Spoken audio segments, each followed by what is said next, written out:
For decades, children's race and economic backgrounds have determined their educational outcomes and therefore their prospects in life. Still, today in America, children who are born into poverty are half as likely to graduate high school as their peers in other communities. Those who do graduate have, on average, an 8th grade skill level.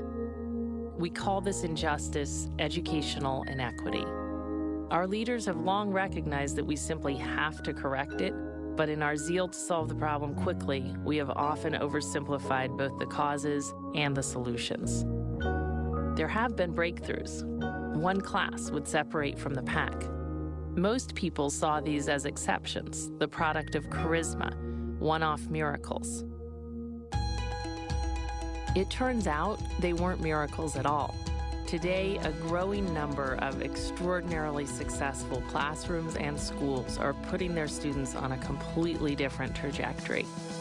We still need to improve urban and rural economies and strengthen social services, but successful teachers and schools are showing us we don't need to wait for that to happen.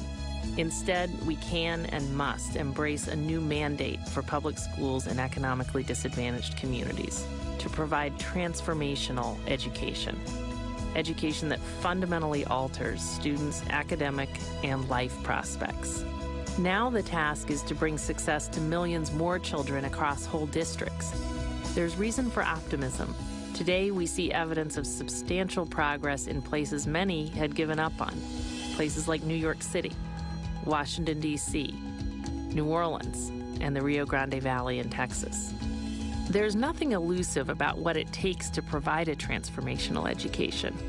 It requires the same ingredients as great accomplishment in any endeavor. Embracing an ambitious vision, in this case, a vision of academic excellence,